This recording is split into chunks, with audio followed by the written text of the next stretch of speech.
Welcome back to the show, everybody. It's Monday evening, and this is our live transfer show. Joining me, as always, my co-host on the show, the Dazzler himself, looking very tan there, I must say. What's happening, my brother? I'm all right, Pat. I'm all right. Yeah, can't complain. A little bit warm Good, out good, there, but good. sure, other than that, listen, we'll take the rough with the smooth, won't we? They took the temperature today in Phoenix Park. It was over 33 degrees. The warmest temperature they've recorded in the Phoenix Park, apparently in 134 years. I was in Rathout today. We had camp on, and I took the temperature in Rathout, and we had 31 at like bang on 3 o'clock, and like the kids were wilting. And, like we got the older kids at 3 o'clock, so but it was 31 degrees. The sun was just beating down. It was hot. It was heavy. It was tough, man. But listen, somebody's got to do it. Yeah, absolutely. How long would you typically keep them out on court there, like with that kind of weather? Like, would you stay the distance, or is it So the camp is a 3 hour camp. The morning camp is okay? from 10 till 1, and the afternoon camp is from 1 till 4. The morning camp is for kids from 5 years of age to 9, and the afternoon camp is for kind of 10 to 16. And what we did was usually I get them to bring their rackets and their water bottles out and court with them. Today I said, bring your rackets, we'll leave the water bottles inside, and when we need water, we'll go in and break. So we broke every half an hour.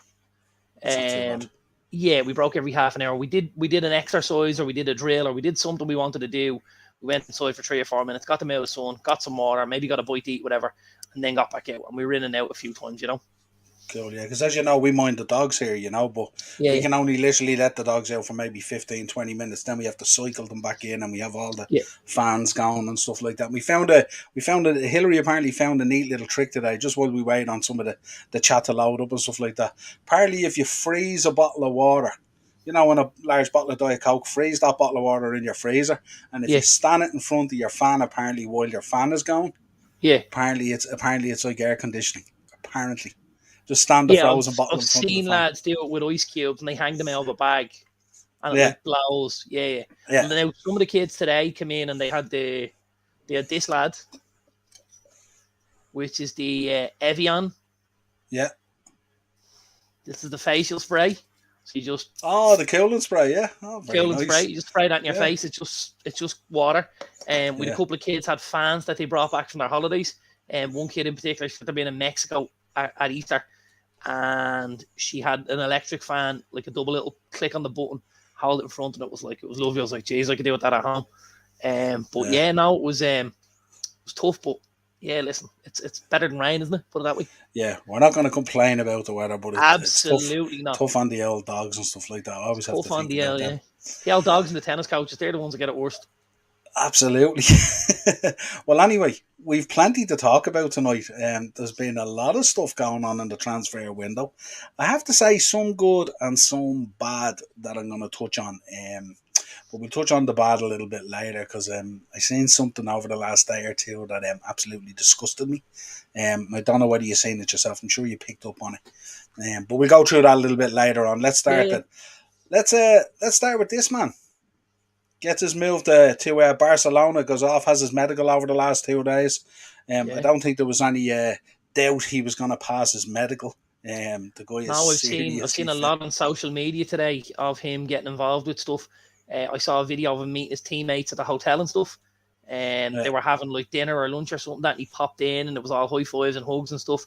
Because obviously, I think he's played with the boy Usman Dembele at Borussia Dortmund, if I'm right, before he went to Bayern. think So so. Yeah, Dembele was there, he met him and stuff. And also, there was another video where he was in the back of whatever car they had brought him in, and he was given the access to the official Barcelona Twitter feed, and he wrote, yeah, "Can anybody guess who's typing?" So there was yeah, it was a cool little yeah, snippet into the day. But yeah, listen, it's a great signing for Barca. It really, yeah. really is. I You know, suppose the bigger question here really is, um, how are they doing it? I mean, how is like they've gone from like practically nearly going out of business to all of a sudden they're signing everyone under the sun. Now, I heard the talk today was that a lot of these guys they're putting out there, Robert Lewandowski signs for Barcelona, Christensen, all these guys, but apparently they're not registered, but they're putting them out there as signed. Yeah, well, they've signed papers obviously to be a Barcelona player, but at the minute, Barca still have an issue with La Liga, and the registrations are being held until such thing as the kind of the finances are put a little more in check. Last week there was rumors that they've obviously got this lever system, and that the second lever was going to be released and stuff like Triggered. that. And this Yeah, was this was the deal with Fanatics for the merchandise, and it was like over 250 million. So it was a huge chunk of change. But like we know at the minute, and we obviously know from the, I'm sure we'll speak about him later. We know from the Frankie De Jong saga, there's still a lot going on behind the scenes at Barcelona, and I don't think all is what we're perceiving it to be. I don't think everything yeah, is rosy in the garden, so to speak. Because if you've got guys like Lewandowski, and you haven't registered him yet, like, that shows your club is in a bit of trouble. You know what I mean? But they had the same issue with registering Aguero, if you remember right, and the same that's right. thing. Yeah.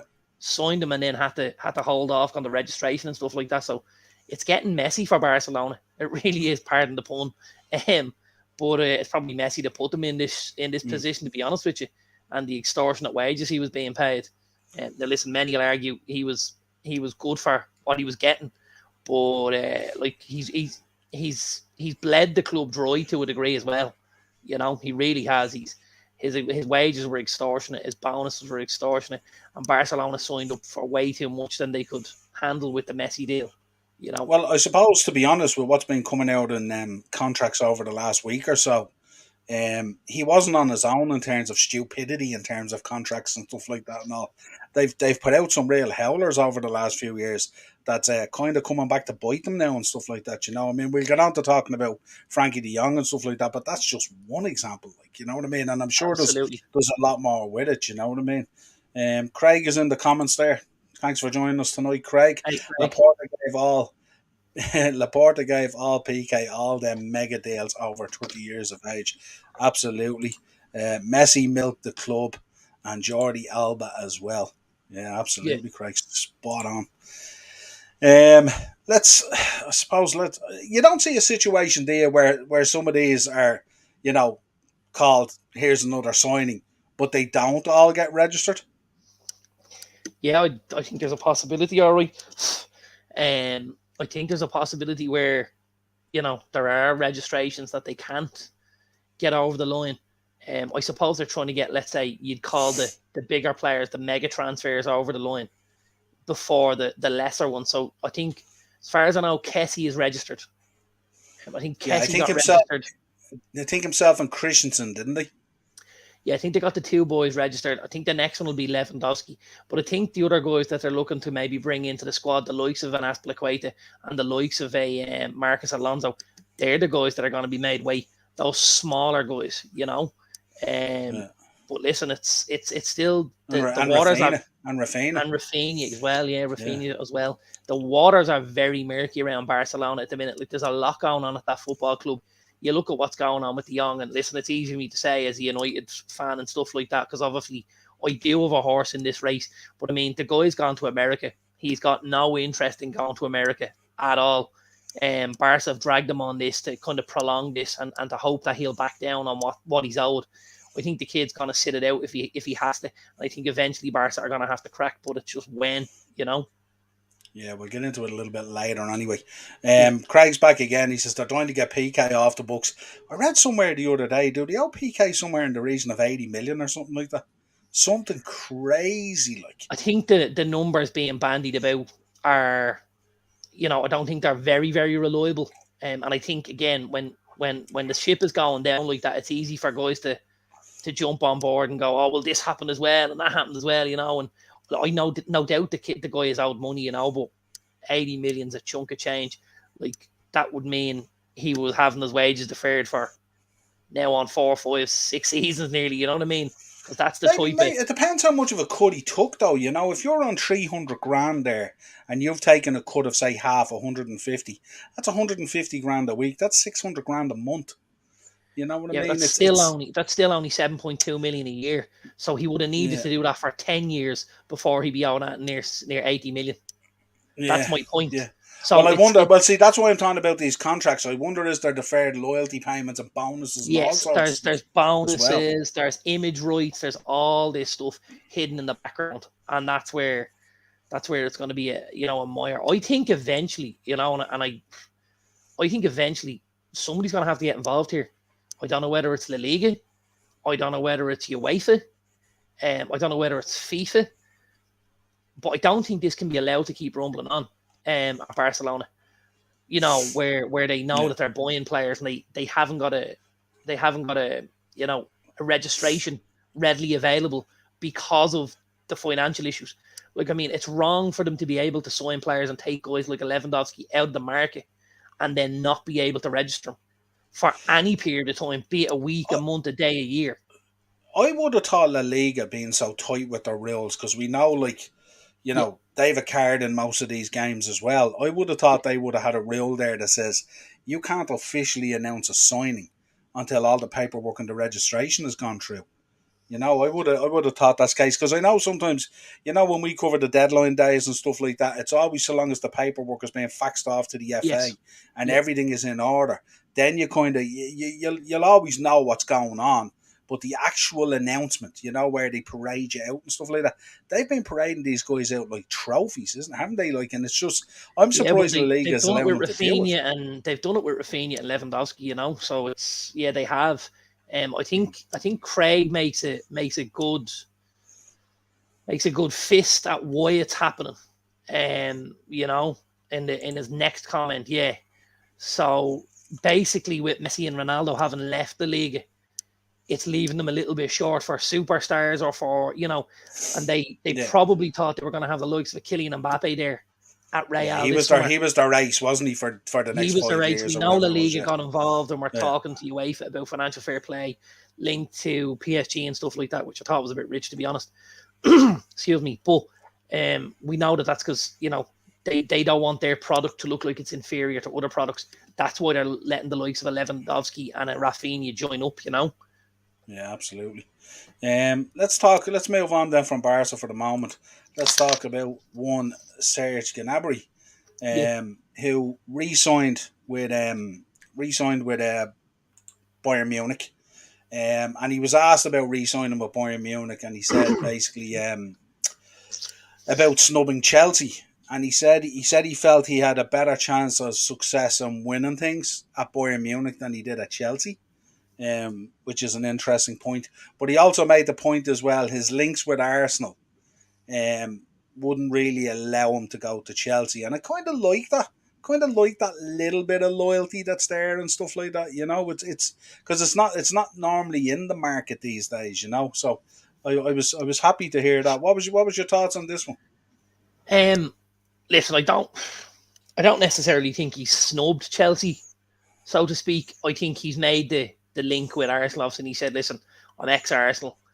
I don't really like standing on the toes of the Arsenal fans who may have been, relatively good to him." And I don't think we could argue with the quote that he's got a better chance of winning stuff at Bayern. I mean, Bayern have won that league for how long now? They're going to win trophies. They're going to always be involved in that kind of last eight in the Champions League, aren't they? And at times they'll go well, they get last four, they'll be in a final, and they will win stuff. And I don't think that's a guarantee in the Premier League just because of how competitive it is. So yeah, and I think, listen, he's probably very well aware that he can create some sort of a legacy at Bayern. Whereas if he went into Chelsea and things didn't work out, it could be tough again to get another good move out after that. Yeah, I think Morris it's is in I here think it's clever. cheapy.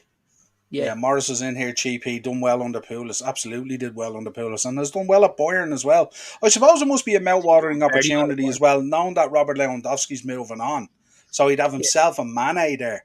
That's a mouth-watering prospect as well in the Bundesliga next season for him as well, isn't it? yeah, they've got the boy Leroy Sané and they've got Kingsley Coman as well. So like they've got a plethora of talent there, Bayern. And now the one thing I will say is, I think Dortmund have spent their money, their Haaland money, really, really well. And they brought in the boy Nicolas Sule from Bayern. They brought in the boy Adeyemi from Salzburg. They brought in the boy Haller from Ajax. Like, with Lewandowski's goals gone, if Mane doesn't have a very, very good campaign, Dortmund could put it up the Bayern this year.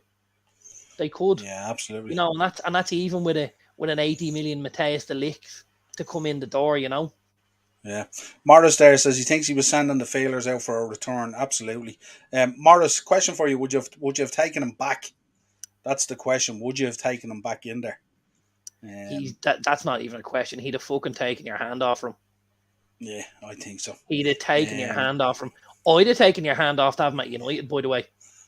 yeah. I think the kid's a Um, great footballer. He absolutely ripped Spurs a noon in that Champions League. Didn't he put four past them himself yeah. at that Tottenham Craig's Hotspur Stadium and stuff? Yeah, Craig's on the same here as well. He wanted to return to Emirates. He's liking the idea of him, Mane, and Sané Yeah, as a front three. Yeah, it could be really good. Um, uh, I think who's he thought Kingsley Kingsley Coman. Town. Yeah, well, Yeah, we know he's got Coman. to play more than two to get a league winners medal, Craig, but I know where you're going with it. Kingsley Coman, if I'm right, has now won about 12 league titles in a row. That's mad, isn't it? About 12 in a row, I think it is. We might check that, but I think it's 12 between his PSG days, his Juventus days, and his Bayern days. I think he's now got 12 on the bounce, which is ridiculous. That's the boy Yeah, Adeyemi I was talking about from yeah, he was talking about. Salzburg. Very, very good player. Schlotterbeck as well, good left back. Yeah, listen, Dortmund are building a really, really good side. They took out their crown jewel, but they've used the money very well and put like 3 or 4 really good pieces in there. They've still got Jude Bellingham. They've still got Marco Reus. They've still got the boy Daniel Malin. Like, there's a lot of good footballers there at Dortmund. I think they could genuinely put it up to Bayern this season. Minus the Yep. Lewandowski goals. Let's get into some Arsenal chat here. Let's talk about the boy Zinchenko. Yeah, On his way to Arsenal, boy, the looks of things look like it's almost done or is done at this stage. yeah, What do you think of the move? I think it's a good move for the lad. Do you? yeah. I think it's a great move for the lad. He's at the age now where he needs to play football, doesn't he? Yeah, And he's not going to play enough games at City. And I think he doesn't necessarily strike me as the kind of guy who wants to just sit there and take a paycheck. He's a really yeah, passionate kind of a guy. You've seen him playing for the Ukraine and stuff quite a bit. And he really yeah. puts himself out there. I like the kid, I have to say, and I think he'll do a great job for Arsenal. I think it spells big trouble for Kieran Tierney, though. I really, really do, because if this kid gets in, builds up a level of confidence, and he's playing week in, week out, Yeah. with how injury prone Tierney is, I think he'll struggle to get back into the side with Zinchenko involved. Now I know and I see Morris has just put it in there as well. He'll cover Tierney. He'll play the majority of games with us as a left back, but he also plays quite a bit for the Ukraine higher up the pitch, because the boy that's signed for Everton, Michaelenko, plays left back, and they play Zinchenko on the left of a diamond, so he can play higher up the pitch because he gets control of the game a bit better higher up the pitch, and he can be a bit more involved. Yeah, I have to say when I watch him play, I like him. I like guys who sometimes play with a bit of emotion as well. Yeah, yeah. It's good to He's a see it passionate. yeah, well, it's good to see that they care so much about it as well. I Yeah, really, absolutely. really, really like that. Likes to tackle the Um, lad as well. Doesn't mind getting us stuck in, and I think that's something Arsenal really, really lack. Is somebody who wants to be a nasty bastard. And I don't think this kid is a nasty bastard, but I don't think he has a problem being one if he needs to be. You know what I mean? Which is great. yeah, absolutely. Just wanted to mention as well, Nate Nake came out saying he was pleased that his move to Chelsea had been put on hold. Yeah, I know Chelsea have been hunting down a lot of defenders at the moment. I know this week they've been heavily linked with Koundé as a move as well. They're going to still go for him, I think, and they've also been linked heavily with Kimpembe as well of PSG. So we're bringing in potentially that amount of firepower as well. Maybe Ake looked at the move and he said, maybe not for me.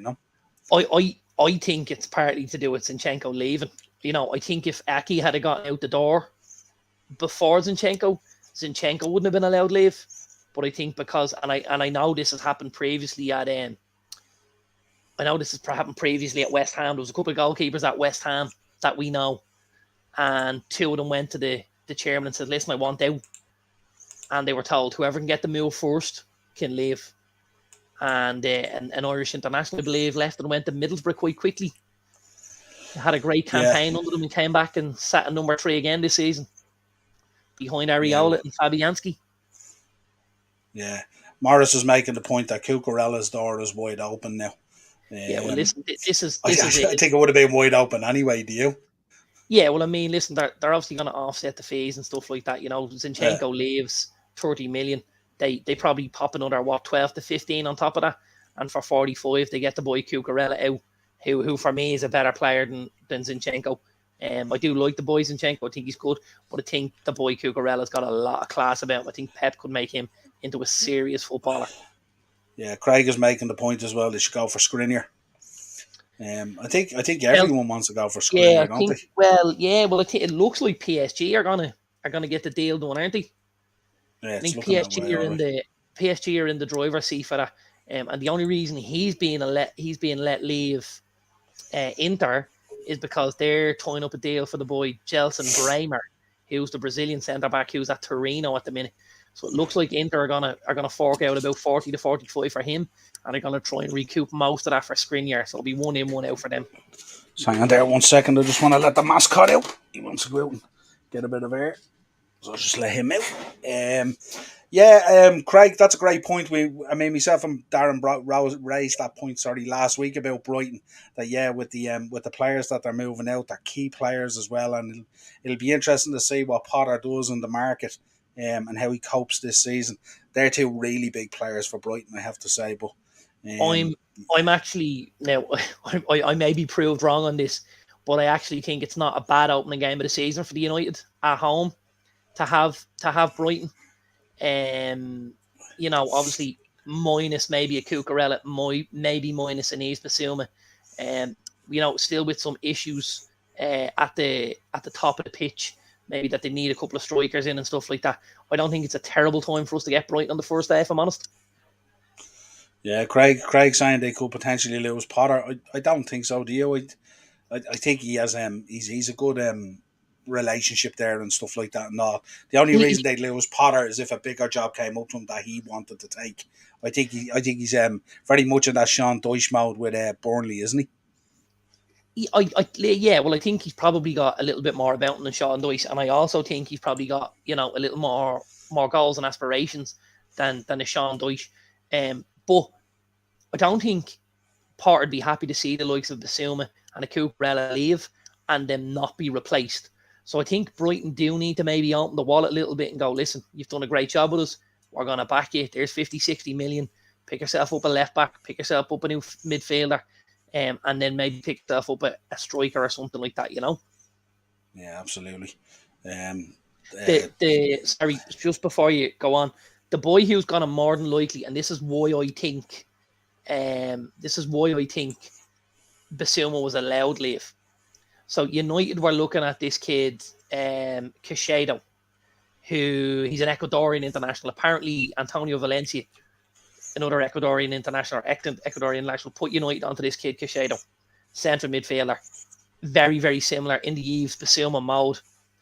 Brighton picked him up last season for about 6.5 million. He came in near the end of the season, started to get game time. And I think Potter's then realised, you know what, this kid at 6.5 is going to replace the Yves Bissouma, who goes out for 30 to 35. And we then free the roll up to get this kid game time. All in mind, United have been in from before, and they may be in for a hefty payout if United decide to go in again. Yeah, Craig's making the point as well about Sangre at PSV. Everyone's sleeping on him. No, I think he's been mentioned a good bit, Craig, over the last 2 to 3 weeks. A lot of people have been linked with him. Darren, you spoke about him, I think, 2 weeks ago, didn't you? Yeah, Sangari's a smashing player. Yeah. Really, really good player. Watched him a couple of times, but watched him in the game they played at home against Leicester in the Europa, and he was excellent. Just control that middle of the park, took control of it, and just him and the PSV captain plays on the left hand side, Cody Gakpo. He was the 2 lads that I watched the game and I just thought, why isn't anybody jumped on these 2? The boy Gakpo plays on the left of a front three, let's say, but he's a tall kid. He's about 6'1", 6'2", moves with the ball at his feet. He's only 22. Wears the captain's armband at PSV. Smashing player. The two boys were like a standout. And I'm going, why hasn't anyone jumped on this? And Craig's right. Sangare still hasn't got a move, and neither has Cody Gakpo. Both of them would do great in the Premier League. Would do really, really well. What do you reckon is the holdback on them then? I don't know. I think Sangare is probably a little bit further down the pecking order for some of the bigger teams. You know, I know he was linked to United and he was linked to Chelsea. I think maybe United are thinking if we can get Frankie de Jong, that's who we want. I think Sangare might be in that kind of secondary level with a Ruben Neves maybe that they might look at if they don't get the Frankie de Jong deal done. Yeah. I think he was also linked with Chelsea. But yeah, listen, there's a lot of teams out there going to be looking for players. If maybe a Ruben Neves leaves Wolves, ready-made replacement there. You know, maybe put 25 to 30 million down for the boy Sangare. If you could get 40 to 45, you could end up with one in, one out, and be 15 million up in the bank. Do you know what I mean? Yeah, Morris is back on. Big season for Lamptey. We spoke about him last week, didn't we, Darren? We were speaking about him. I kind of mentioned him. You were still unconvinced a little bit, were you? Well, we spoke about him in fantasy football terms, if I remember. Remember, you were looking to put him into the team, and I said to you, I don't know if he'll play as much as, because Morris has hit the nail on the head there. He came in from Chelsea. He was going like an absolute train. Picked up a couple of injuries, and then wasn't really able to get his spot back in the side. I think Morris is right. I think it's a massive season this is make or break now for Lamptey. If he goes the season, doesn't play 30 plus games, he's probably looking at the exit door at Brighton. Yeah, big one to talk about anyway. Let's move on to this guy, Matthijs de Ligt, getting his move to Bayern Munich. Yeah.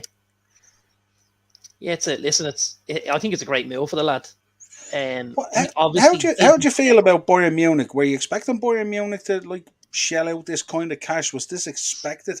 I mean, in terms of overall, I mean they've brought in Mane, they've re-signed Gnabry, they've brought in de Ligt. They don't sound like they're finished.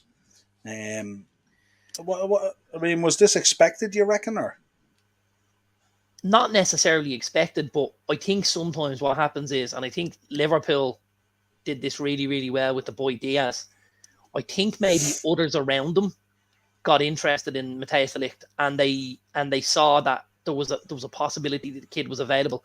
I wouldn't have said going into the summer that there was too many teams thought he could have been moved at Juve, you know. But all of a sudden, Chelsea maybe fluttered their eyelashes at them. A couple of other teams, batted their eyelids, and then all of a sudden, I think Bayern realised, you know what, this kid could be available. And I think Bayern looked and went, we've lost the boy Nicolas Sule. We're maybe looking for a partner to go in next to Upamecano in front of, Manuel Neuer and stuff like that. And maybe decided, you know what, now's the time to pounce. This is who we want. They know in the Bundesliga, they're going to get, if he stays there, they'll get 10 unbelievable years out of him in the Bundesliga. Yeah, I was trying to think with him as well. Like his kind of move only came to dominance. Saying the last 3 weeks, clubs were talking about him and stuff like that. It was out there, and here we are, like 3 weeks later, massive deal, massive money, done. He's at Bayern Munich. You know what I mean? It's probably the way to do it, isn't it? Like it's than stuff just dragging on and dragging on and dragging on. I'm gonna. I see what Craig has said there. I'm gonna be very, very nice when I say this, right? And I have to be very gentle when I'm saying this. He said he thought United would have went from. He's a little bit in the Harry Maguire mold for me. He's a little bit big and blocky. He's a little bit cumbersome. He's not lightning quick. I don't think that would have been the right partnership for us, No, you wouldn't need both of them, that's for sure. Yeah, and that's the only reason why I think if we hadn't had a Harry Maguire, he'd have been a great signing. But I think it's kind of similar to what we have. I think they've gone for something completely different in the boy Martinez, something a lot more dynamic and stuff like that, more aggressive in the tackle and a better passer and stuff like that. I think he's got a very gentle whiff for Harry Maguire off him. I don't mean that in the derisory terms. I just mean the way he's built and how he moves. Yeah, he might have been, maybe he might have been an option for United, maybe if there was talks of Maguire moving on or something like that, maybe. Yeah, Um, Bert Leno has come out a little bit frustrated. His frustration is mounting. There seems to be an impasse on his move to Fulham. I know we had Kyle Walsh was on the show there on Thursday when we do the sort of Thursday tier talk, and he was saying that yeah, this had come up as an issue, like what's happening with Bert Leno and stuff like that. But it seems to be at an impasse at the moment with Fulham. I Um, think, and I was on Sky Sports in the last hour or two, and I think there's actually a meeting now, and I think they're getting a little bit closer on Leno.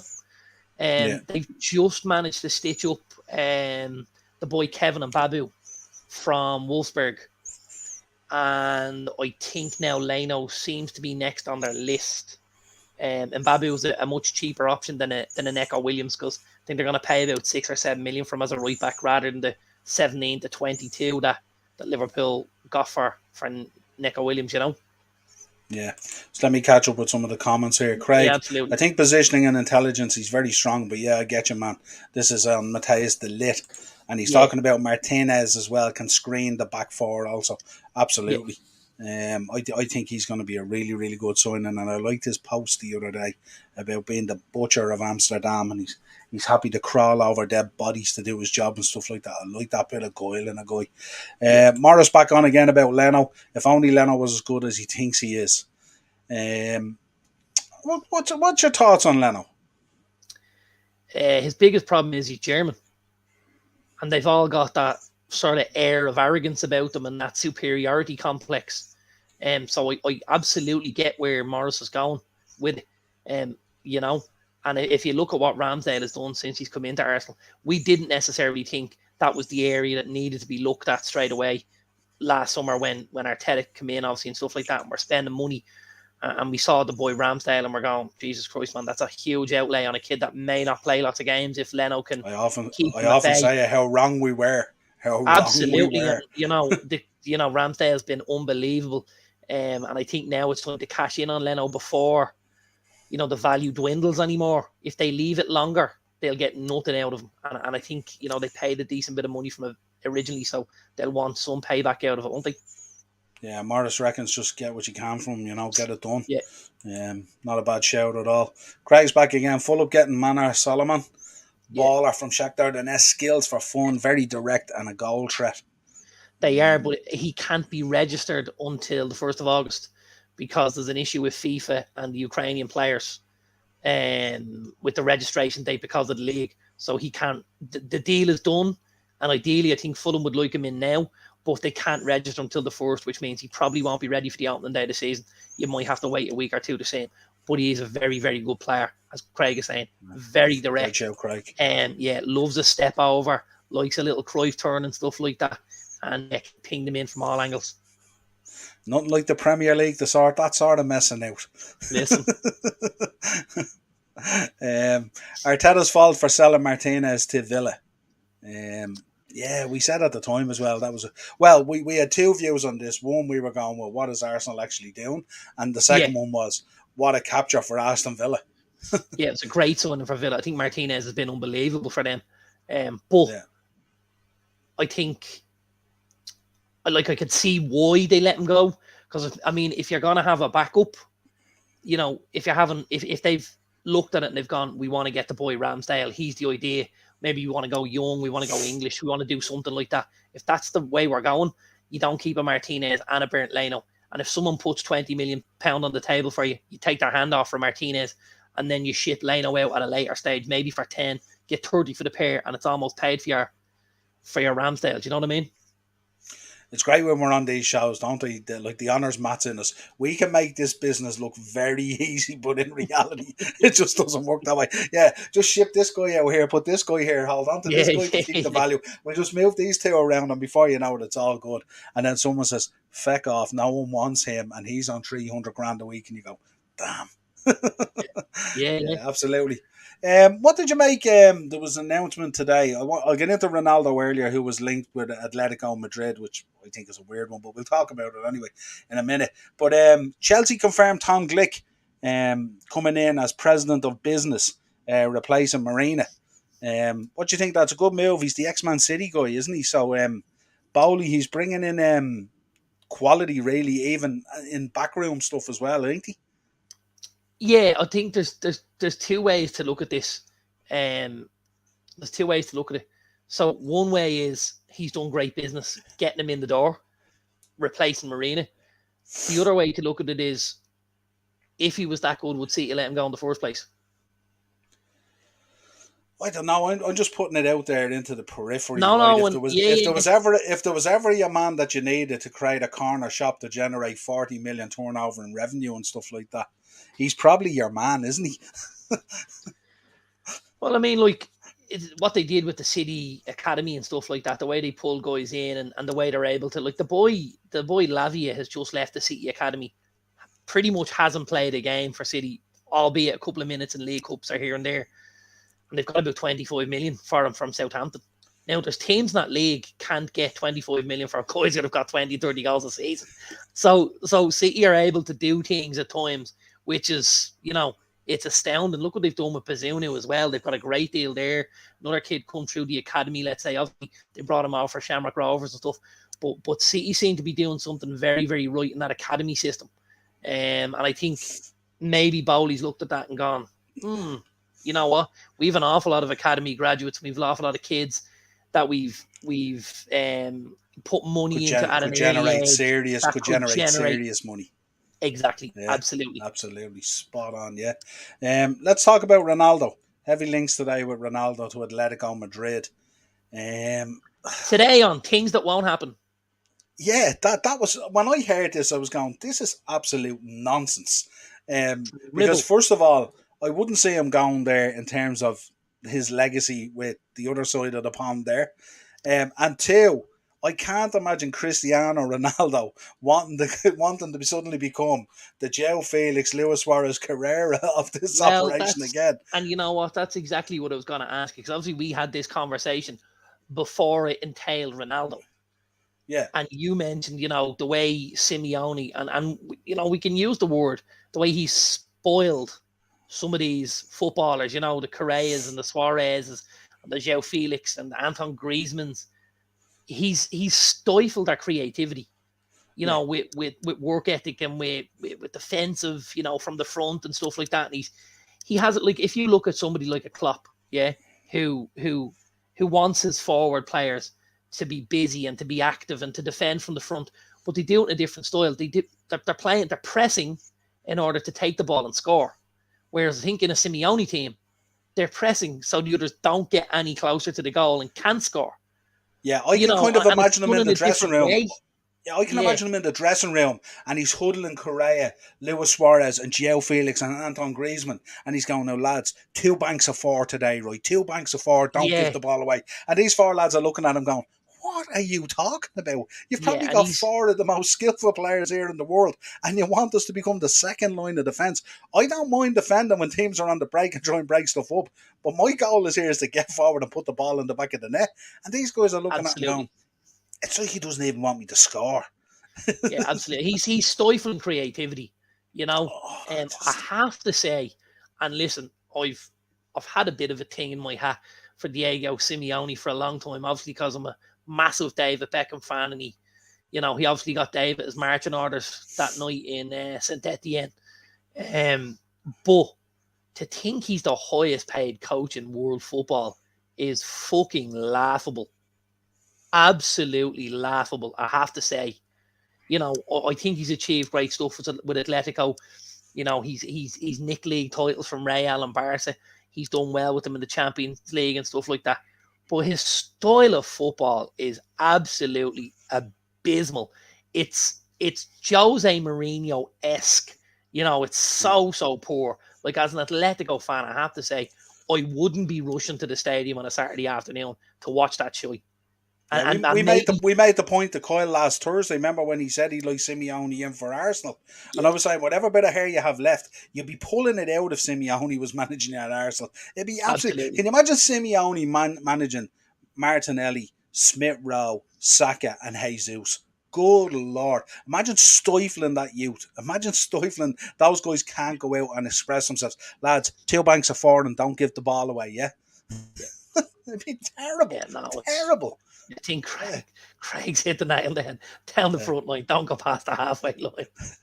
yeah, absolutely.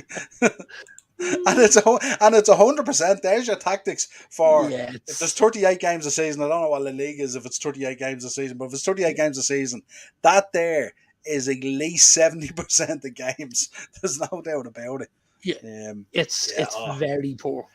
Now spot listen, on, Craig. I have to Absolutely hold my spot hands on. up here. Don't forget, they did us up like a kipper at Old Trafford, right? They beat us 1-0. The boy Renan Lowdy had a great game, put a ball in the head of somebody at the back stick, got the winner and stuff like that. But we could have been there for 2 weeks and not scored because they were so defensive. And you're just looking at this going, and I'm watching and I'm going, this is horrible. It was Yeah. so frustrating to They play sucked the against. life out of you. They sucked the life out of you. Sap the life, Yeah, the yeah, enjoyment out of the game. I'm yeah. like, give me Kevin Keegan and the Newcastle Entertainers all day long. Like, no way do I want this shit. Craig's on fire here. All coach who Yeah, plays for 0-0. 100%, Craig. yeah, absolutely. Do you know Nil what I nil's was a win thinking? for him.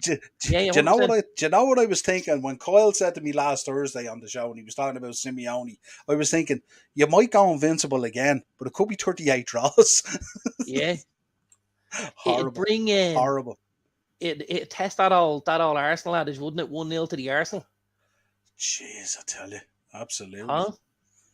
He's the only guy I Just know who they're the only. He's the only guy Simeone I know who nearly treats a draw like a win and celebrates it like. absolutely. Yeah, yeah, And and 100%. and a clean sheet, a clean sheet to him is like a win. It's Yeah, mad, It's just so I'd old say and there's a instinctive. definite. I'd say there's a definite possibility, even as the highest paid manager in world football. There's definitely a possibility he's getting a clean sheet bonus.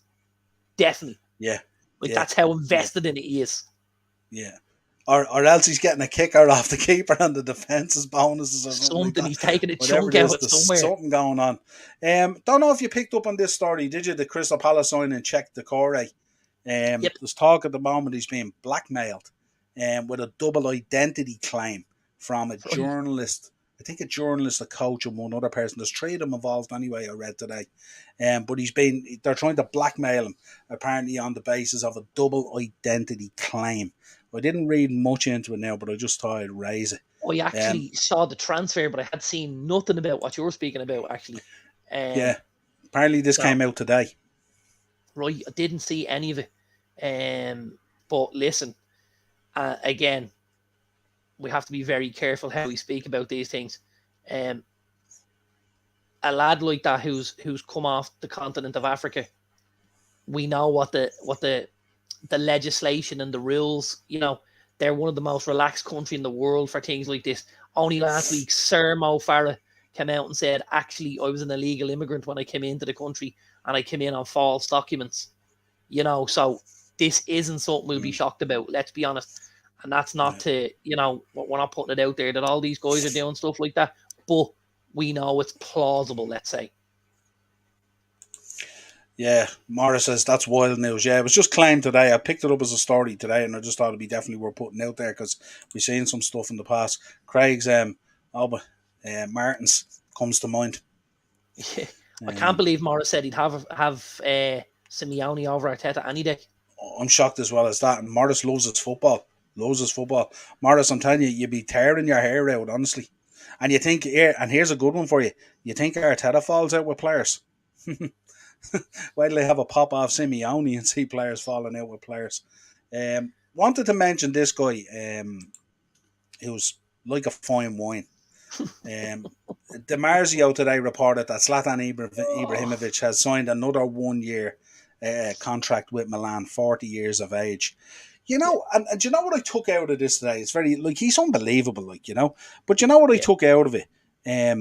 So many people turning around about players that are 28, 29, 30, 31 going, this is your last big contract. This is your last chance, 4 or 5 years, whatever it is, you know what I mean? And yeah, I'm looking at this guy loving life in Milan. I don't know if you've seen the celebrations when they won that time and he I came out and did. they all had the cigars and everything. It was brilliant. Absolutely. Maldini's son coming out and all. It was absolutely amazing. And this guy rocks up 40 years of age, signs another 1 year contract with Milan. And I'm just thinking, What are all these 30-year-olds worried about? Life begins at 40. Yeah, I suppose though there's a couple of things, isn't there? Like he is one of the best footballers in world football. The guys we were talking about, maybe at 28, 29, they're good footballers, but they're not at the top table the way Zlatan is. You know, Yeah. to steal a phrase, Zlatan is Zlatan. And he keeps himself in phenomenal shape. But he will be the exception to the rule rather than the rule. There's only a few guys in world football that can do this. We're looking at the minute, obviously. Look at the season Ronaldo had in the Premier League. As I heard Heung-min Son mentioned, for Ronaldo at 37 to be in the reckoning to win that Golden Boot with myself and Mo Salah, he says that tells you all you need to know about the guy. In a team like United who are floundering in fifth and sixth most of the season, Zlatan is unbelievable. Really, really like the guy. Loved him at United. Absolutely loved him at United. Was lucky enough to see him score a hat-trick against St Etienne at Old Trafford when we were on our Europa League journey. We won under Jose. We beat Ajax in the final. And I think we beat St Etienne in about the quarter-finals. Zlatan put a hat-trick past him. And he was just amazing. He looked like he had more time on the ball. His balance was better than everyone else's. He was stronger than everyone else. And you're looking at this guy going, this guy's supposed to be the best player on the pitch here. He looks ridiculous. Yeah, it's just there is some of them out there, isn't there? Him and Ronaldo and stuff like that. They just Yeah. Yeah, But a but they're lot the of the players exception now are rather really than the looking after themselves these days, aren't they? So I'm absolutely. not saying they'll all get the 40 and stuff like that, but No, to see no. this guy, I just popped the link to the show there in the comments if anyone wants to come on. We always do that, say, for the last 20 minutes or so and stuff like that. The next one I wanted to get on to was one that we seen today, one Armando Broja, who seemed to be in Chelsea's plans over the last week or so. That's what we were thinking. And certainly speaking to Ian on the Chelsea Raw and stuff like that, the feeling was that he could find a place for him in the team and in the squad this season. But it seems like the boy wants out and there's an imminent move happening to West Ham. I think he has flown back from the States to continue his talks with West Ham. I think the move to I West Ham would be a very good move for him. I think anybody going to West Ham at the minute, it's a great move for them under David Moyes and the way he has them playing football. I believe he was on the way back already. I think he picked up a little injury and he was coming home to get the injury treated, which now he'll have the injury treated and he'll hopefully get involved in the Yeah. deal with West Ham. I think this is a bit of a slip up from Chelsea, if I'm honest. Now, obviously, if the kid has said, I want a certain amount of playing time, and I think if Tuchel can't provide him with guarantees of that, then maybe he has to leave. But I mean, like, this kid is a serious footballer. We've seen it last season.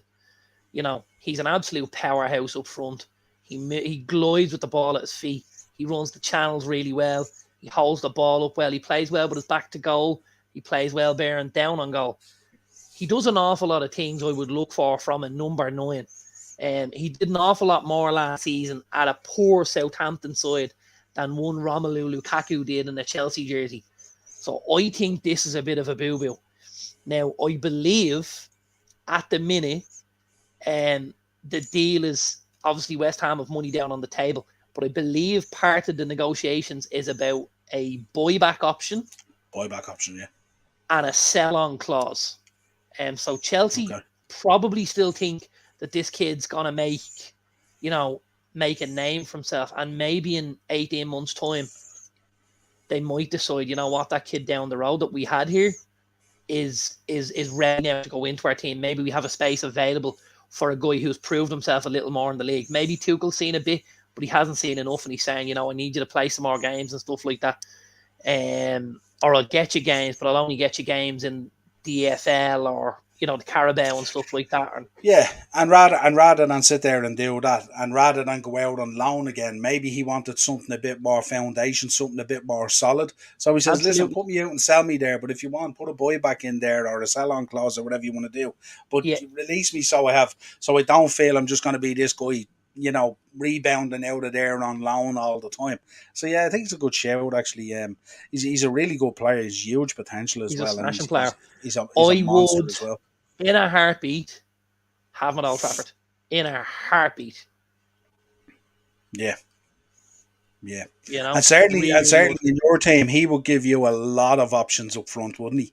In terms of Massively. size and stuff like that as well. Yeah, Yeah, in a time where we're talking about a window, and the key buzzwords at the moment are versatile and versatility. There you have it wrapped up there, and that boy there, he gives you a lot of different options. Um, absolutely. yeah, I'm gonna go on to one that you're really gonna like, but before I go on to that, I'm gonna talk about one that you're probably not gonna like as much. Shane Long, was talking about his time at Southampton. He's after getting a move away to back to Reading. He's gone back to Uh, Reading. I saw that, yeah. yeah, and he said, and it was nice to hear it. Kind of, I want to get your take on it. Said nothing but admiration for Southampton. Um, what's your thinking on that? Like he could have easily come out and been a little bit bitter, but what was your thinking on it? No, listen, I don't think Southampton's done anything wrong on Shane Long. You know, I think Shane Long Mm, probably looks at it and says, you know what, I haven't been able to hold up my end of the bargain at yeah, Southampton for long enough. I haven't scored the goals. I haven't had the performances. I haven't had the level of fitness due to injuries. You know, mm, and I think Southampton have treated him well. I know he liked it down there in the south coast. He was very comfortable down there with his family and stuff like that. mm, It's a nice area of the world to live in. So I think he'd have nothing good to say. He's gone to Reading. You know, he stays in kind of south in southern England. He's not moved that far. May even be able to commute, and stuff like that. And yeah, I think it's a good move for him to go back there. I think. Listen, I'm pretty sure I called this last season. And there was I know for a fact I mentioned three players. I said Shane Long and Danny Welbeck should never kick a ball in the Premier League again. So we've got Shane Long out. Somebody needs to take Danny Welbeck, although it looks like Brighton might give him a new deal. And I mentioned Seamus Coleman won't be the Everton right back this season. We'll see. I might get 2 out of 3. You never know. I just think the lads are a bit past it, if I'm honest. In a game that's ever evolving and getting quicker and quicker and quicker, I think guys are found out when they're lacking a little bit, you know? yeah. Craig's agreeing with us there on Brozier. He also Yeah. has thoughts on Gallagher. He thinks they'll do the same with Conor Gallagher. I don't think they will. I think they've a little bit more. Um, I don't know. I wouldn't call it respect. But I think there's a little bit more about Gallagher. Do you after the season he had at Palace? I don't know. I don't know because I really, really think, if you look at what they need something like Gallagher to go in there next to Kovacic solves a huge problem. But Brozier to go in there is annoying, flanked by a Sterling and a Mason Mount. I think it's tasty, but obviously they don't fancy Brozier. I'm kind of on the fence with what they'll do with Gallagher. I'm like Craig. I wouldn't be surprised if they ship Gallagher out again. I know Frank Lampard is trying his utmost to get something done there, and try and get his Chelsea links on side so that he can get Conor Gallagher to Goodison Park. Craig was talking about Newcastle should have went for Brozier. Wilson injury Yeah, prone and Wood not great. Yeah, absolutely. That would have absolutely. been a good And move they've under just Eddie been Howe as beaten to well. the Yeah. Hugo Ekitike deal as well. He was a guy they looked at. They thought the deal was done. Ekitike himself put the stop on it. Um, I'm making the assumption there was moves behind, because obviously Ocampos was coming into PSG, and maybe he'd made a call to say to Ekitike, listen, just wait till everything's sorted, wait till I'm in, wait till we have Galtier there, and we'll take you up. The boy Ekitike is a smashing striker. I think Newcastle tried to get him in January. They've just tried to get him there. They've been beaten to him from PSG. This kid could be a big, big baller. Newcastle are unlucky to miss out, but I think Brozier will be a great signing for Newcastle. Yeah, absolutely. Morris is making the point. Long's legs are long gone. Bit of a tongue twister Yeah, there from Morris. Can't see yeah. him getting over 10 goals next year. Um, yeah, no. Yeah. Well, I don't know if he'll play enough game time because don't forget, we know how robust that championship is. Like, I Hmm. mean, you need to be able to go out and give that absolutely everything. Shane Long hasn't been able to do that in the Premier League for a long time, let alone in the Championship, where again I think it's more physical and I think it's a Hmm. tougher league to play in at times. Yeah, absolutely. He's making the point, Morris, as well, that Coleman is injured already, Darren. Yeah, Um, and they spent big money on the boy Nathan Patterson from Rangers. They brought him in January. I think they yeah, spent about 16 million on him. He looks a very good prospect. I know the Rangers fans were talking him. They were saying he's the right sided version of an Andy Robertson. So they obviously think very highly of the kid, you know. yeah, absolutely. Let's move on to this man. This is a man you spoke to me about on multiple occasions last season. Um, Ben Brereton Diaz. Yeah, Being linked with Leeds, a move to Leeds, somewhere in the region of about 10 million in this sort of transfer twist. yeah, Um, First of all, what you're thinking on him, let's think in terms of valuation and let's think in terms of Leeds as a potential home for him. What you think? yeah. I think there's a couple of clubs interested in, from what I believe. I think Sevilla are also looking at him. Correct. He's obviously a Chilean international now. Scored a couple of goals for Chile and stuff like that, and the qualities for the World Cup and stuff like that, and made a little bit of a name for himself. You know, pardon the pun, Diaz on the end there, and scored in their pre-season draw with Celtic on Saturday. They drew 2-2 with Celtic up at Parkhead, and he scored a free kick. It was a deflected free kick, to tie the game up at 2-2. I think Leeds, you know, if I was Leeds, I'm not sure he'll get he'll be enough for what they need. Like they want backup for Patrick Bamford. When Bamford's fit, he'll play. Brereton Diaz will do a job off the bench, but I think I'd be looking for a little more.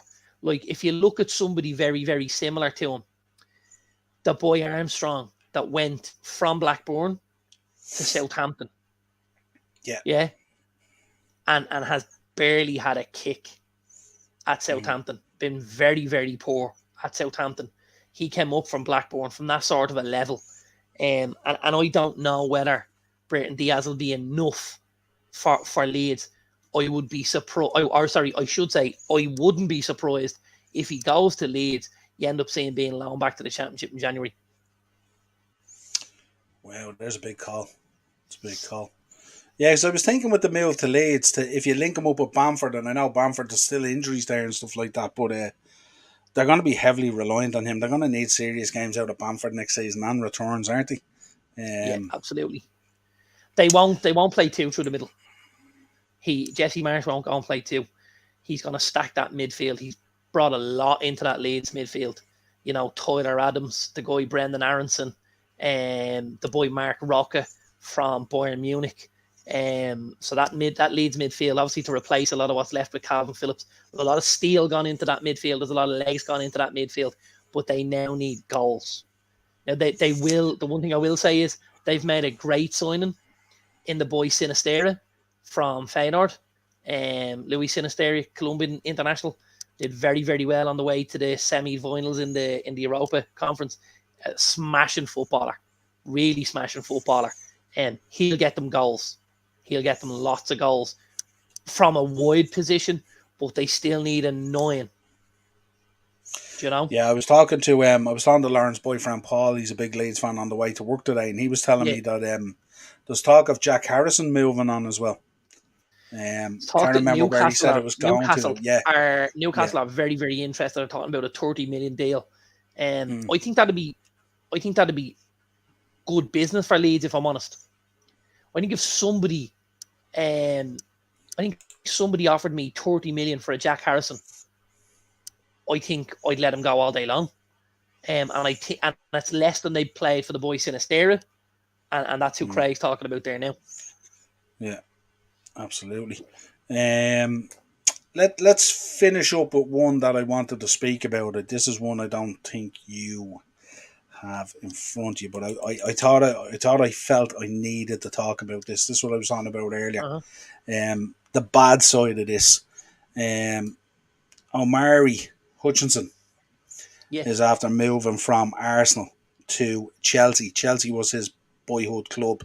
He has pictures of him like a 5 or 6 or 7 year old there with Didier Drogba and stuff like that. No, but he put up a tweet there thanking Arsenal and all and stuff like that. And the wave of hate he got was unnatural. To the point where he had to switch off comments, take down the tweet, and then retweet it again later. And again, more hate came. Now this was hate to the point of it was like, and I'm not saying this was, I'm not pinning this on Arsenal fan base or stuff like that, but there was Yeah, guys responding in this tweet, sending them pictures of broken legs and all sorts of stuff and all. This got really bad. And I was thinking, here's a young lad, I think he's only 18. yeah. Here's a young lad who's getting a move away, who believes he has a better opportunity of success at Chelsea, which would be hard to argue. Um, but also, like, he's an 18-year-old lad moving away to what was his boyhood club that he supported and stuff like that and all. So it looked like a fantastic move all round. But this kind of filth out there on the internet, on social media, for a young lad like this who's 18, at a time where we're so conscious about mental health in the game, and especially with young lads and stuff like that, he was absolutely ridiculed. Good riddance. You weren't good enough. All this, like, it was a really, really bad, and there was a lot worse than that. To be honest with you, I'm just trying to Just recall a lot just of it. But imagine the fat bloke sitting at home with the pies in their hand, saying, "You're not good enough." You know, the kid's quite obviously good enough. Like, if you're a fan, and again, for me, like, Old Trafford is the mecca of football, and I know Liverpool fans feel like it's Anfield. Barcelona fans think it's the Camp Nou. Madrid think it's the Bernabeu, and all fans should be allowed to think like that. If that kid's grown up as a Chelsea fan, if he's had Drogba on the back of his jersey, if he sat in Stamford Bridge, how does he turn down a move? If I'm at Barcelona and I'm winning the Champions League every year, and Man United are about to get relegated from the Premier League, and they say, "Listen, we'd love you to come and play for us," I swim there. I do, and but not but because not but not that's only that, the club. But not only that, the club that actually, the club that you're supposed to represent on your social media, the club who you follow and stuff like that, they've happily accepted the deal. So it just makes no sense at all. Like, I can't understand what goes through a human's mind that they want to sit at home, a young lad who's had a move, um, and they want to post up a picture under it, or a tweet under it with a broken leg or something like that. And I'm just there going, there's what sort of an imbecile does that? Like, listen, we know there's an awful lot of knuckle draggers watching football these days. Um, I listen. I see Morris has mentioned. Arsenal fans are a toxic bunch. Got to be honest with you, man. Morris, I'm in a United forum. United fans are a fucking toxic bunch at the minute as well. I I think think a lot of there's clubs, an element of it at every club, to be honest. absolutely, absolutely, and it says more about the society that we live in today rather than the clubs themselves. I think the clubs do a lot of good around the place, around their communities, and do a lot of work for mental health and for different things like this. And it's really, really sad that there's fans that drag the game back 30, 40 years like this into the mire with this sort of shite, to be honest with you. Yeah, I just thought I wanted to bring it up on today's show. I don't necessarily like finishing a show on a negative point and stuff like that. But I just thought, with this young lad, I just thought it was very unfair. You know what I mean? Like, you're out Absolutely. there on social media. You're representing your club. You're a fan of your club, and your club has agreed to this move, and they're happy for the move to happen. You should be happy for the boy to move away. You should wish him the best of luck. As the boys said in the comments there and all, you know, 6 weeks ago, a lot of Arsenal fans probably wouldn't have even known who this guy is. You know what I mean? And I'm I've just there going, it's weird, isn't it? I've absolutely, absolutely, I can tell you. I think of me time as a United fan, I was probably really, really happy to see the back of two players. Um, you know, and that's about it. And even at that, I don't want to give them necessarily airtime, but I certainly don't wish them any harm. You know, Yeah. we know one of them is Paul Pogba. Like, I've just finished with the guy. Mm, We ended on bad terms. He didn't fulfill his end of the bargain. He might mm, think you didn't fulfill their end of the bargain.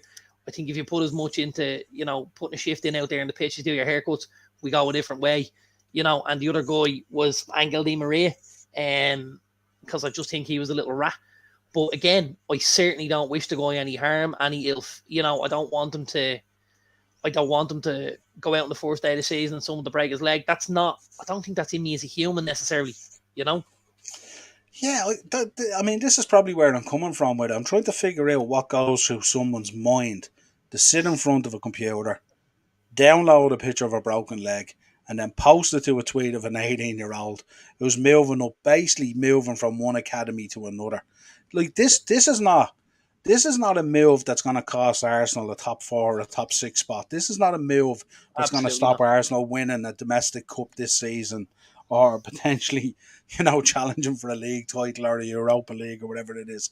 And I'm just thinking, why do you get so toxic about this? Like I It's so understand. I it's so mean, it's so insignificant in the scheme of things. yeah, like I'm thinking like we're hearing news tonight as well. That Man City are heavily linked with the boy Saka. To the point where they're going to make moves to kind of make it nearly happen. This is the talk. And I'm thinking, if Arsenal fans want to really get up and roiled up, losing someone like a Saka now would be huge. But again, still not huge to the point where you go onto a tweet where he's thanking the club for his time there and you wish the guy a broken leg or something, I'm just there going, what the hell? Like, Yeah, it's backwards. It's backwards. It is. yeah. I think Craig's made a great point there. What if it was their 18-year-old kid? They'd be going ballistic. Absolutely.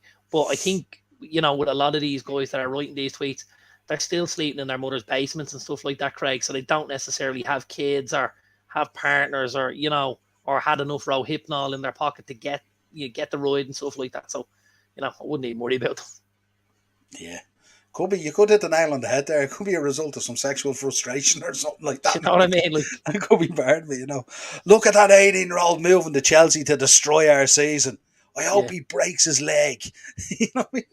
What? Like, it's crazy. But yeah, great shout out by the lads and stuff like that. What did you make of the news today? Let's finish on something positive then. One last thing. What did you make of the news today?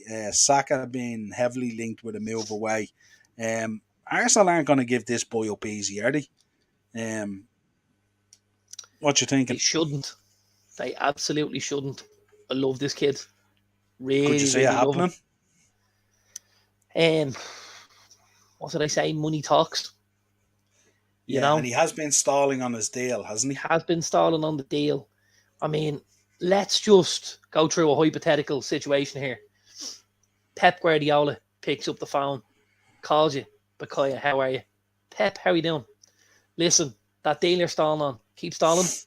We want you at City. We're going to pay you X, Y, and Z. We want you to be part of our project with the likes of Grealish, Foden, Haaland, Cucurella, Calvin Phillips, challenge for titles, Champions Leagues. We're going to give you a license to trill out on that right wing. Keep stalling. That's all you got to do. Keep stalling. Do you stall? Mm. You take the engine out of the car yourself, right? Yeah, the talk is maybe that they see how I wonder, is Pep concerned about how his potential World Cup might go, and as you said last week, the zero star flown. I wonder, is he trying to tie down something sooner and save a good few million there, and probably a good few bob wages wise as well if Saka was to What go on would that. he cost you? Jeez, I don't know. He'd What would it take? have to cost you 80 minimum. Yeah. Minimum. Morris would answer that better for us because Morris would be closer to the situation. Morris, if Saka's gone, what's he going to cost? What would be the point of no return? See if Morris comes back with a figure or something like that. I'm Yeah. thinking somewhere 80 to 100 anyway. Well, 80 million euros, yeah, Morris there is you saying, go. yeah. Yeah. I think you'd have to be looking at 80. Now, listen, here's the thing. Are Arsenal in a position to turn down 80 million euros for Bukayo Saka, knowing what that does to your team, knowing you pop a couple of players in there for 80 million, you get another couple of pieces of the thing, and we know that those positions in Arsenal, that's one of their strong points. They've got Smith Rose, they've got Eddie Nketiahs, they've got Jesus, they've got Odegaard, they've got the boy Martinelli. Vieira, they've got Martinelli. So that is one of the areas that maybe they think they could take a hit in order to go out and get that defensive midfielder, in order to go out and get another centre back that they want to shore things up and try and get them a little bit. I think at times you've got to take the short term hit for long term gain, And I think if it worked for Arsenal, I think they'd be open to it. I certainly don't think they'd want to lose the kid, because he's a standout for them. He really is. But the opportunity to see him at City, I think he'd be amazing. I think he'd be really, really amazing. I suppose the concern from the Arsenal fan base is he's their trophy, isn't he? He's their guy. Yeah, And if they were to potentially lose him, a couple of things come to mind. One, would the money be afforded to Edu and to Arteta to spend? And two, potentially how well would it be spent in terms of recycling in another two or three players maybe, and the net effect of taking him out of there. He's one of the most promising young players in the world at the moment, absolutely. and he's a sensation and he's an absolute superstar in the making. And just Craig, just update you on it. Liverpool are in the conversation as well, by the way. That's the talk at the moment and stuff like that. But I wonder, we've been speaking about this through this transfer window, about people trying to do business prior to the World Cup, knowing that if these boys go out, have a good World Cup, they're going to be lynched money-wise after it. And you Yeah, mentioned the point last week as well. You spoke about how pivotal the January window could be for teams. yeah. But if we think people are getting rinsed in this window, can you imagine the January window if some of these guys come back after performing really, really well at the World Cup would be I, very I worrying. actually think what will happen will be, I think the guys that don't perform will move into January, and I think the guys that do perform will have to wait in the summer for their moves, because the tendency is to leave those bigger signings for the summer. And I think it'll be guys who maybe went and didn't play games will decide then, now we'll go. Like maybe a Yuri and Timber at Ajax. Let's say Mm. goes. Let's say he doesn't play in that Dutch team. Let's say he doesn't get a lot of minutes. Um, will he then look in January to maybe make a move somewhere else? Possibly, whereas I think guys that have a really, really good, a really, really good World Cup, like look at the boy Sinisterra who's just headed to Leeds. If he's got a good season in the Premier League this season, let's say he gets 15 goals and he has an unbelievable World Cup. Leeds, with what they paid for him now, could be doubling their money next summer. Doubling their money. Easy. Yeah, Morris You is know? making a point. Klopp's a big fan of him. I think the Yeah. world of football is a big fan of him, to be honest. I don't think any of the top teams out there wouldn't fancy having them in their side. Yeah. I think he's a sensation, and I think he'd We be were unbelievable. linked heavily with him at one stage. United were heavily. Yeah. Maybe about 18 months ago. Mm. But nothing came to fruition. Obviously, this deal is still stalling and stuff like that. I think Arsenal, Liverpool, Chelsea, United, City, Spurs. I think if any of them teams think they can get Bukayo Saka, they're involved in it. Imagine a situation where Saka went to Spurs. Good Lord. I think they'd peel Arteta out of the office and they'd burn him at the stake outside the ground, would they? Yeah, but here's the thing, man. Like, if he did go to Spurs, right, would it be Arteta that would it be Arteta's fault? Would it be Arteta who said sell him? Or is that coming above? Is that an Edu that's head is on the block? Is that the board that are going, sell him? Take him away. That Let the would, kid. If anyone puts 80 million down on the table, they can take him, right? And if it's a Spurs put the 80 down, they can take him. If it's a City, if it's a Liverpool, whoever it is, and maybe the kid decides, you know what, I want to stay in London. I want to hang about here. I'll go across the road. Look what Conte's building there. Maybe I'm in the shake up for something. Jesus. I don't know. But I certainly wouldn't be looking at Arteta thinking, you've done something wrong here. Like, this is on your head. He doesn't Yeah. necessarily have the last call on things, on transfer issues.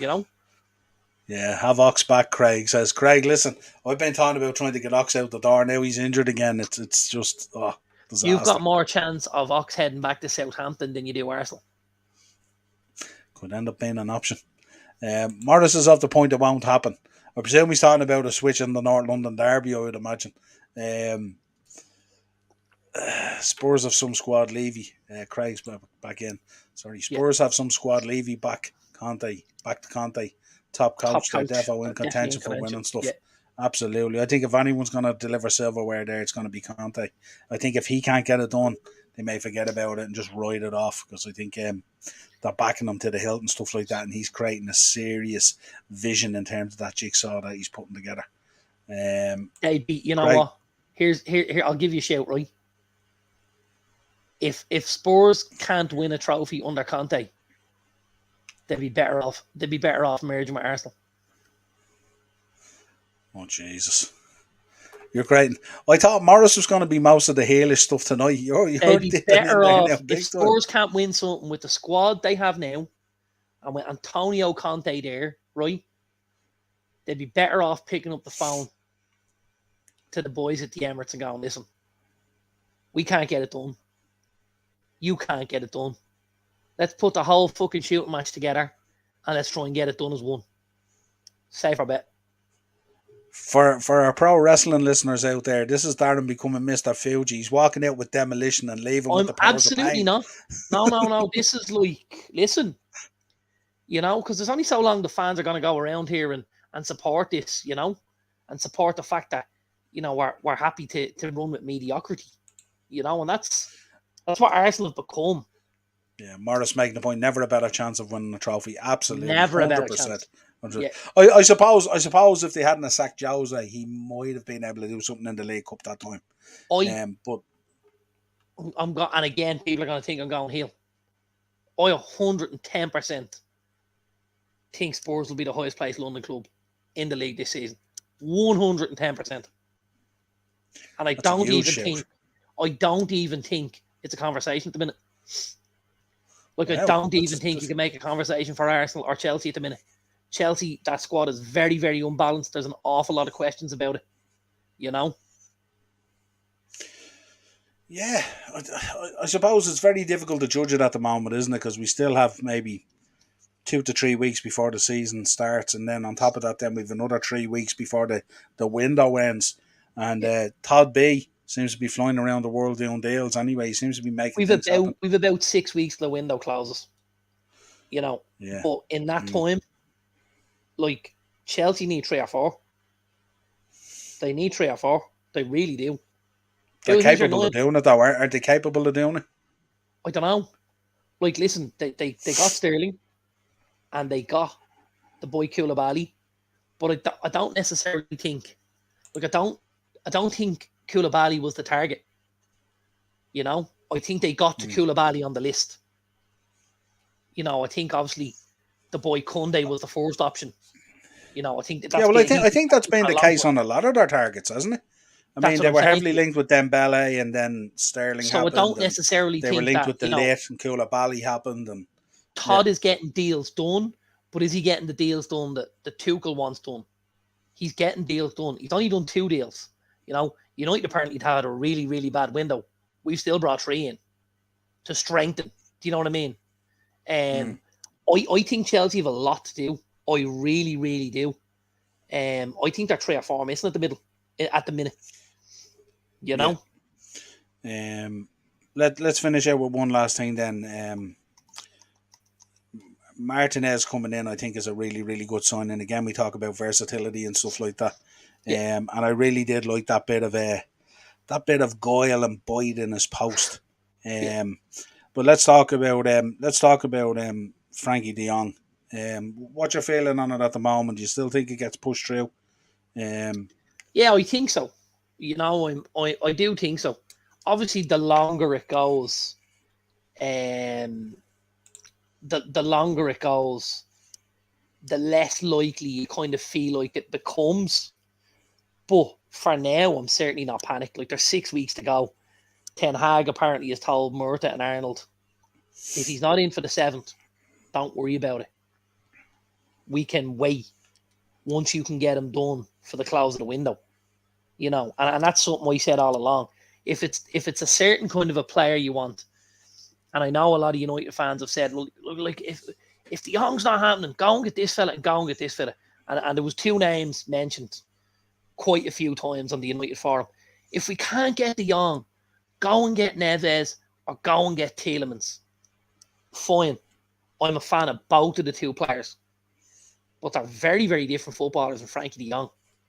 I think if you don't get Frankie De Jong, you'd have to get both of them.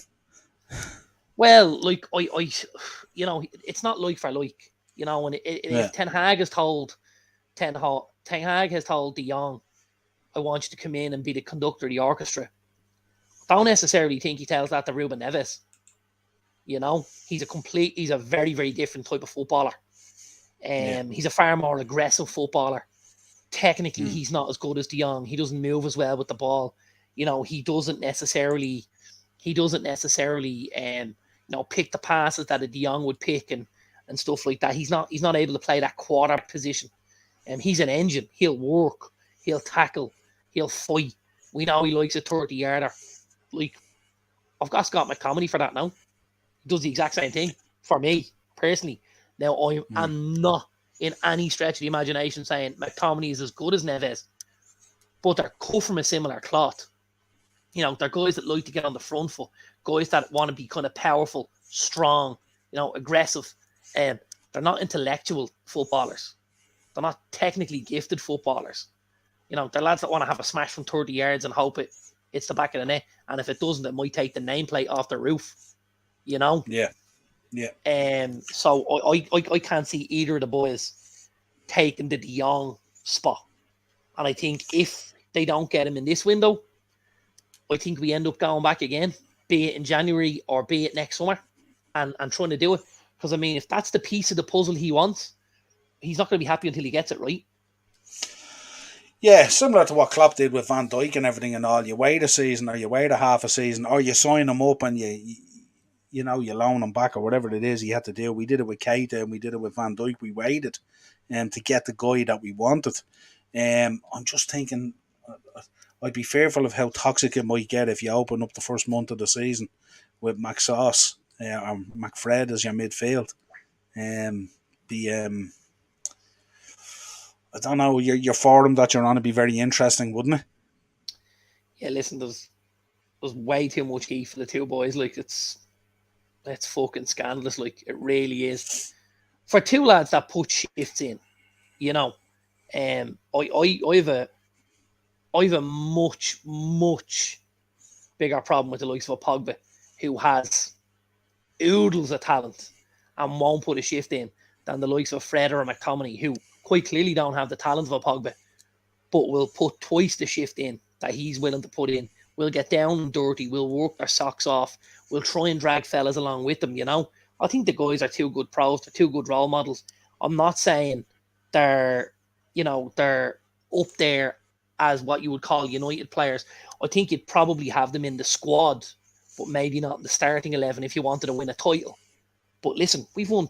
Like, I don't think Ji-sung Park was somebody that guys looked at initially and went, we're going to win a load of titles with him and a Champions League, but he carried the baton.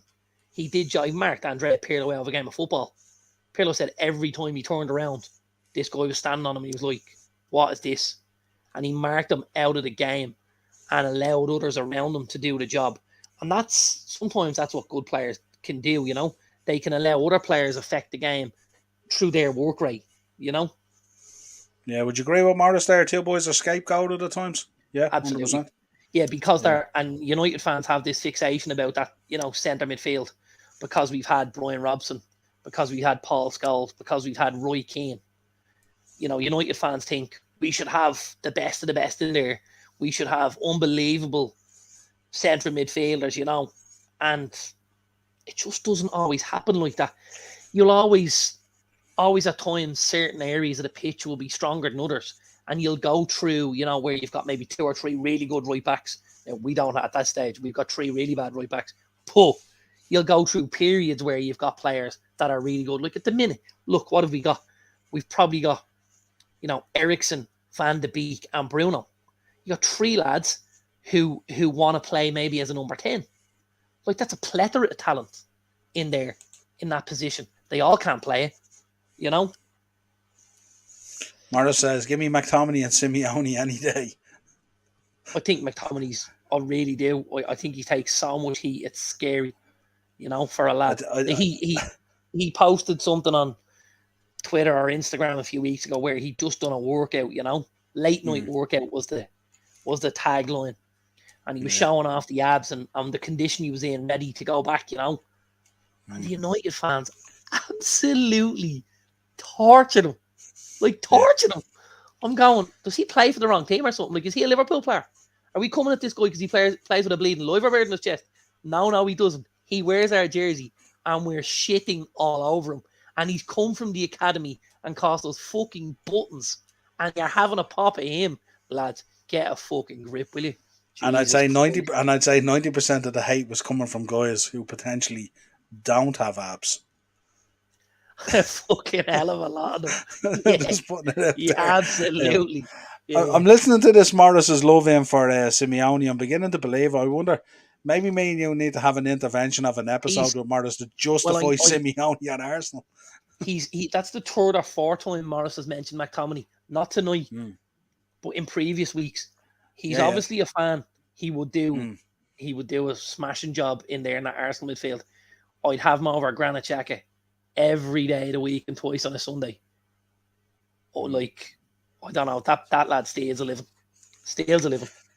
Yeah, absolutely. Well, listen, another good week, another good show. Plenty still unfolding as we move closer. We are 2 weeks away from the Charity Shield, or the Community Shield as they call it now, and we're 3 weeks nearly away. 3 weeks away from nearly the beginning of the season, so it's coming thick and fast. Still plenty of business to be done at a lot of the clubs. And we will keep an eye on it, no doubt. If you want to contact the show, the uppertierpodcast@gmail.com. Thank you to everyone in the comments and in the chat. Craig and Morris and all kept us going tonight. Absolutely. Big shout out to the lads. If you're one of those guys who goes on Twitter and posts that kind of crap at 18-year-olds making a move, go into the mirror, take a real good look at yourself and sort out your life. If you want to contact us. And then pull your boxer shorts out a little bit and check where your balls are, pal. Because you're a fucking loser. Absolutely. Well, until next time, we will be back on Thursday with Thursday Tier Talk, as always, our other show where we talk. We try to talk. We're going to be back talking about... look, Morris has just come in. I'd have Shelby over Xhaka. Do you know what? So would I. Jeez. So would I. Great show, lads. Appreciate it, Craig. Absolutely, great show. Because 100%. Of you, it was a great show. As always, like, share, and subscribe on the way out. Another little bit of housekeeping. Tomorrow night at 9 o'clock, I will be on Stephen's channel, Statman Stubbs Football Channel. He's coerced me into doing a football quiz. It's the first one I've ever done, so no doubt it'll be a bit of fun. You have to do it live. It is live. Yeah, it's live. And I think so what he does is he send you the answers, is what I'm asking. That wouldn't be fair. No, I don't think there's a huge prize really. It's only bragging rights. But I think you get paired up. I think you come on as 4 guys come on and they pair you up as 2 teams, or something like that. So no doubt my partner will have to carry me a little bit, but it depends, and we'll see what way it goes. I've been doing a little bit of revision today, but I haven't got a clue what it's just Premier League. So, I had 30 years of the Premier League. What do you do revision on? Who knows? But listen, it'll be a bit of fun. Craig's taking Jay Spearing over Shaka's up. If I remembered, the 6 years of maths I did better than the 30 years of football, I'd be doing all right.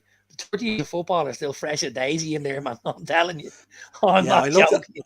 Here's one for you then to finish out the show. He did a Champions League one there a couple of weeks ago, I think it was. And one of the questions that came up in the Champions League was Istanbul final, Liverpool AC Milan. What was the nationality of the referee? And you had 3 options: Austrian, Swiss, or Spanish. Yeah. Swiss. No. Spanish. You won't. Here's what you could have won. Hold on. Now, listen. I'm certainly not jumping in and querying any of this, but do I really need to know who fucking refs the game? Like, I can tell you who scored the goals and, what way it was late. Like, I don't really need to be going into the ref's nationality. Like, that's... It's not easy when you're being a quiz master to put this stuff together, and you have to try and put together some questions that are tough enough. You know what I mean? It's we did a quiz just pre-COVID. We did a quiz in the tennis club. Yeah. We had a night out in a restaurant and tables booked and stuff like that. Teams of 4. I went round with a little box, took all the mobile phones off everyone, put them into a little lockbox. I wasn't playing the game. Changed So I all the can SIM cards. so I controlled the lockbox with all the phones in them, Yeah. because I had written the questions, Oh, and okay. they were all kind of, everyone was sitting looking at me, and there was a few funny looks. People asking me like, "I didn't know you knew anything about Greek mythology." I said I didn't. I just googled the fucking thing. Deadly, deadly, brilliant. You Yeah, know, so I look forward to that. That's tomorrow night at 9 o'clock. I'll be back on with Ian on Wednesday on Dynamo's Dozen, where we'll be giving you our pro wrestling news roundup. As always, and the week in wrestling and some notable birthdays as well. We'll be back Thursday with Thursday Tier Talk, as we roll towards the start of the season. Until next time, my friend, a pleasure as always. cheers, brother. Stick to the background.